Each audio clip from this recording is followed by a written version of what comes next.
Hello. Um, so today's video is about Exton's diagnosis. So he was diagnosed today, um, and I was right.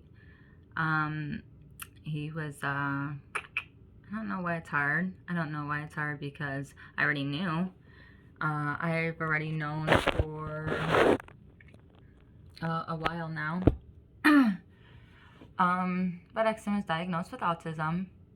Um, that comes with a lot of emotion, a lot of mixed feelings. Like I said, it's not that I didn't already know. I already knew this.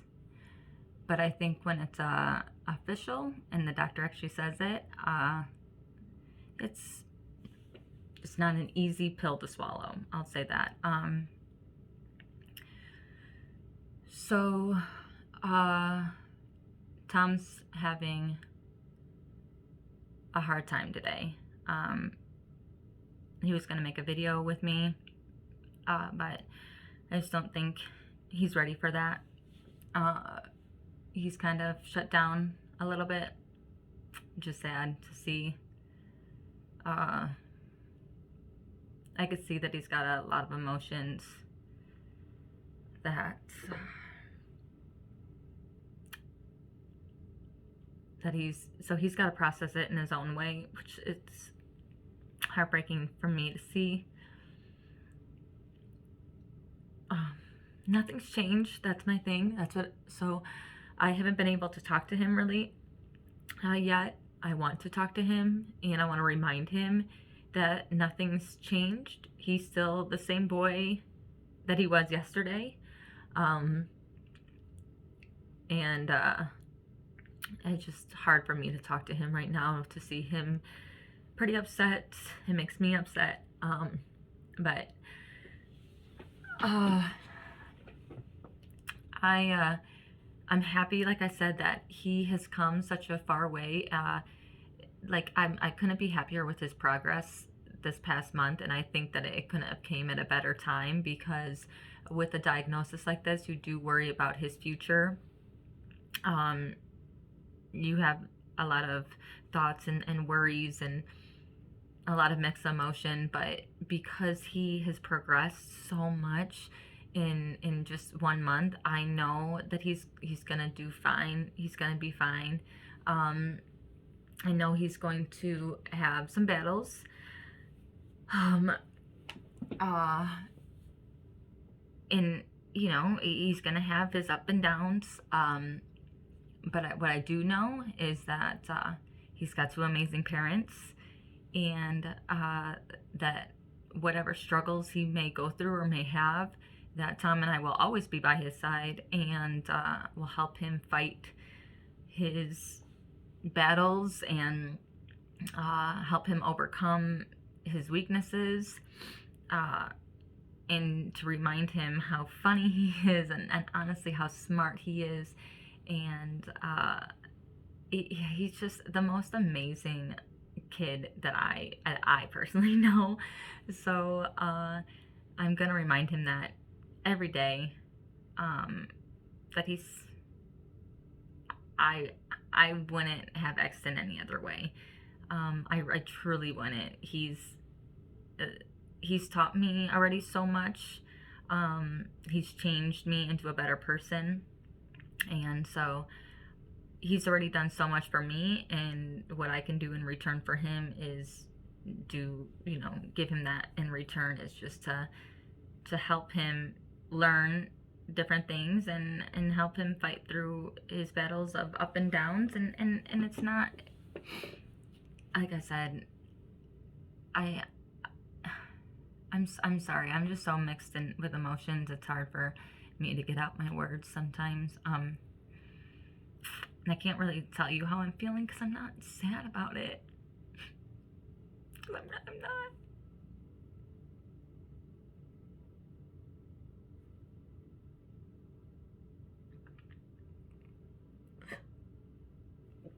I promise you, I'm really not sad about it. This is really stupid. Tom's home. I'm really not sad about it. It's just my fear. I just have a lot of fear.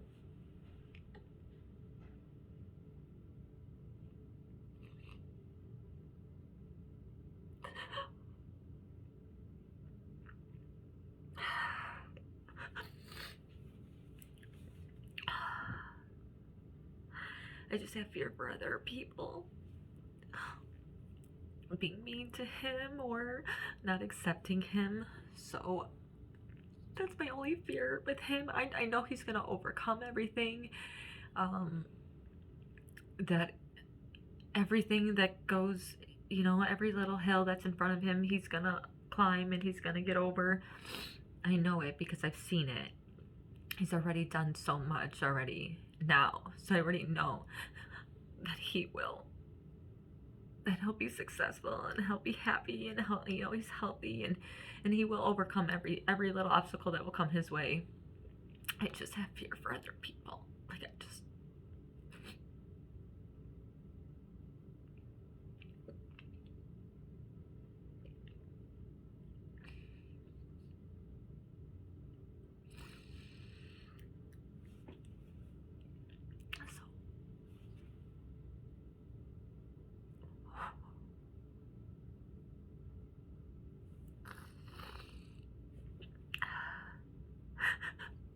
so I really pray that people are educating their kids that it's okay to be different.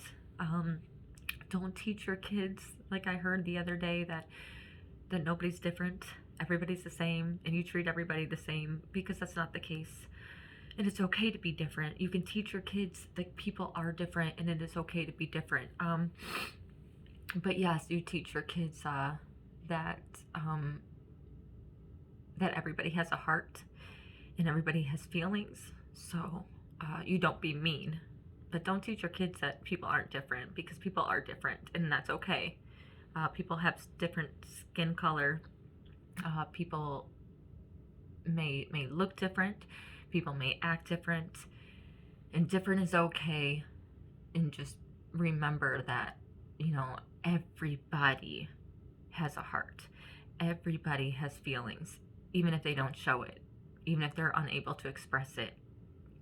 So I hope people are teaching their kids that. Because if Exton does any little quirks that he does, like flapping his hands or holding his ears or humming, I already get kids that make comments about it, and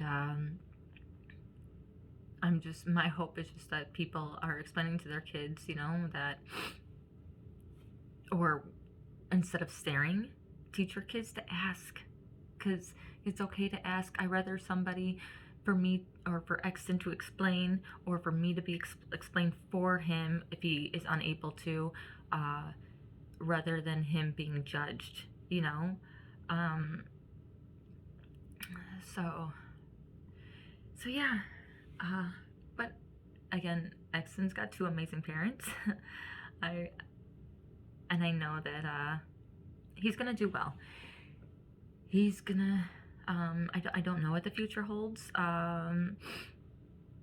It's very unclear right now, but I do know that he will get through everything, and as long as he's got Tom and I next to his side, we will make sure that he's happy and remind him how awesome that he is. Even though I already knew, it's still not an easy thing to hear, because you have fear that comes along with that. So my heart does go out to the people that don't know, or maybe in kind of denial about it before the diagnosis appointment, because if it's hit me in the gut, as hard as it did with me already knowing, I can only imagine what it's like for the parents that didn't know and got punched in the gut like that. My heart goes out to Tom. I don't really know what's kind of running through his head right now. I will be able to talk to him, and maybe he will hop on a video. I think it'd be good for him, just so that other people can see that they're not alone. And the reason why I made this video in such raw emotion is because like I said, I want to look back on it and remember these feelings. And I want people to also know that are going through the same things that we are, that they're not alone. And Britt, I have my cousin-in-law. Um, she went through the same thing I did, and her son has autism, and she's a great person to talk to because she reminds me it's okay to cry. And she,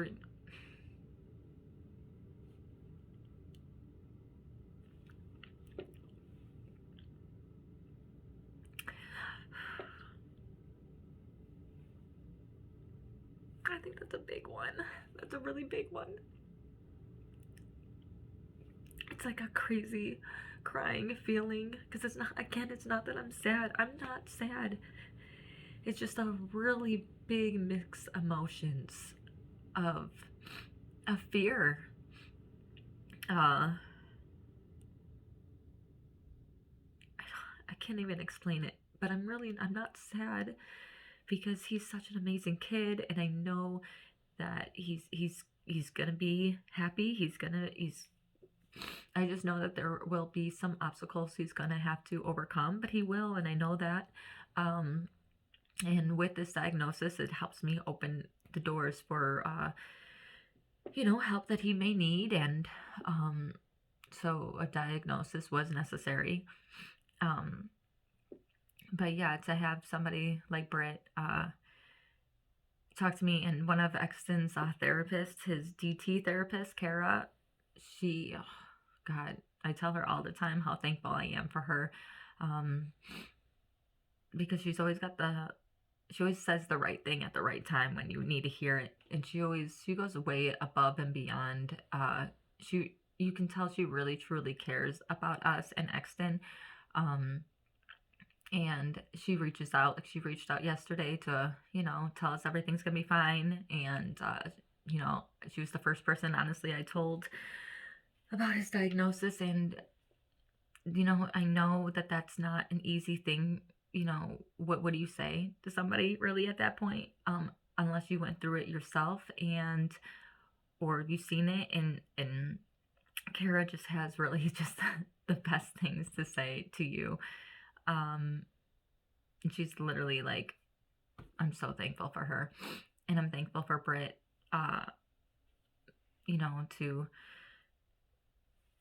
be going through the experience with me, and to be a rock when I need one. So, and my family has been great for the most part. Still got some people to work on, but yeah.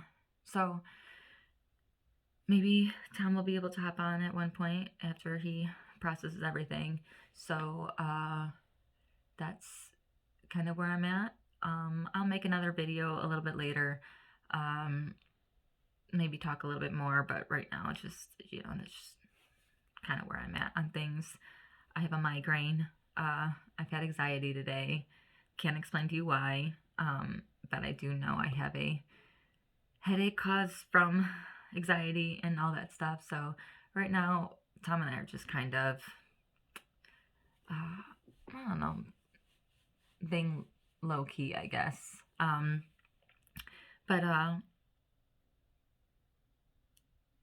yeah.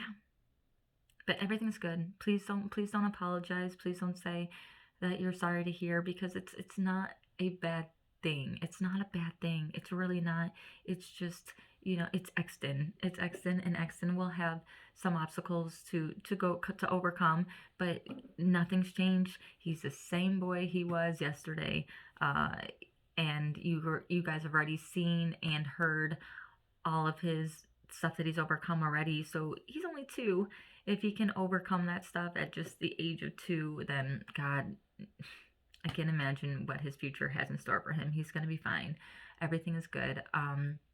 Like I said, I wouldn't have it any other way. I really, I swear, you guys, I wouldn't have Exton any other way. He's truly the freaking best kid. And like I said, he's already taught me so much, and he's made me into such a better person.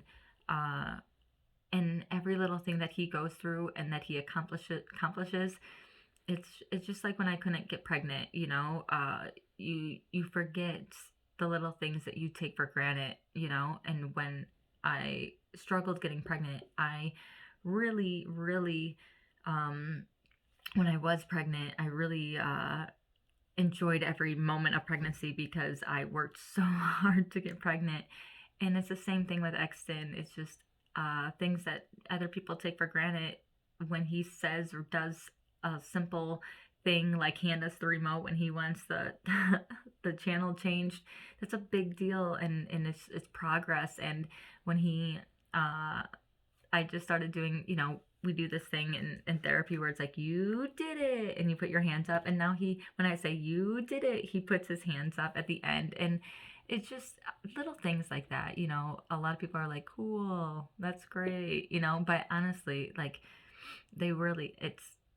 he reminds me not to take everything for granted, and to celebrate the little things. So, I feel 2021 will be a great year. We got a diagnosis that will open our doors to bigger and better things, and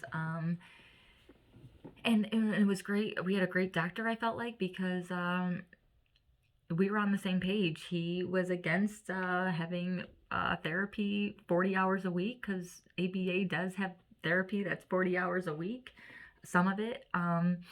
And he told me something that was pretty awesome at the end. And I was very thankful for it, because he said, because in my previous video that I made yesterday, I did talk about how I was against ABA and I will not do ABA. And he said he's pretty much agreement with me, actually, which was very shocking. And I didn't even voice my opinion to him. He kind of let it out on his own. And he said, though, you can use ABA for different things. If, later down the road he's still not potty trained, ABA can help with getting him potty trained. And once he's potty trained, done. You don't need to do any more ABA therapy. Or if there's a certain area in his life that he's struggling with, and you want to get him an ABA just for a few hours, just to have him overcome whatever he is struggling with, then that's okay. That doesn't mean you have to do ABA about every single little point in his life. And for him to say that to me, even without knowing my opinion on ABA, it really, it meant a lot. And I was like, wow, that's actually really good to know, because I didn't know that you could just do some little ABA for just potty training or whatever. But he even said, he's like, please don't do too much therapy. He's like, therapy is good for him, and he encouraged me doing some more therapy outside of home. But he's like, please do not put him in like 40 hours of therapy, or an excessive amount of therapy. And I just smiled so big, and I was just like, I couldn't agree more. I was like, my son's only 2. I'm like, let him be a 2-year-old. Later down the road, we can, face on some more stuff. But right now, I think the therapy that he's going through, he has therapy once a week, and an hour per session. If we added a little bit more outside of home, which I think he would do great outside of home, in a clinic, I think it would benefit him. And I think the clinic looks pretty damn fun. So I don't think he's gonna have complaints on it. But it was really cool for him to say, not to push so much therapy on him, because he is just still so young. And that meant a lot to me, because that was, if you look at my previous video, that was my biggest fear about getting him diagnosed, was being pushed on therapy, and ABA. And I don't want it right now. I think 40 hours of therapy a week is insane for anybody, to be honest with you. Even 12 hours, it's still a lot. But again, to each their own. And again, like I said before, I know it works. But it was cool that the doctor felt the same feelings that I feel, without me even voicing it. So they gave me a lot of tips, and it actually, I felt good when I got off the phone with them, because I didn't feel that I was being pushed onto anything, and they did give me some good advice that that I'm happy to use. So yeah, he got a diagnosis. I know I go through a roller coaster of emotions. I know one minute I want to cry about it, and the next minute I'm like, he's got a diagnosis, and that's awesome because we're going to be able to give him uh, his needs met. With a diagnosis for insurance purposes, they cannot deny anything for him because he's got a diagnosis now. So this just means that we get more doors open for him and get his needs met. So not to tap my own shoulder, but I swear Exton's got two great parents. He's got Tom and I, and we we do everything we can for that little boy. He's our world, so I know he's gonna be just fine. So that's the end of my video. So we'll see later on once Tom processes everything if he wants to get on and make another video, and if not, then we will make one soon, not too far, but yeah. So all right, thanks guys.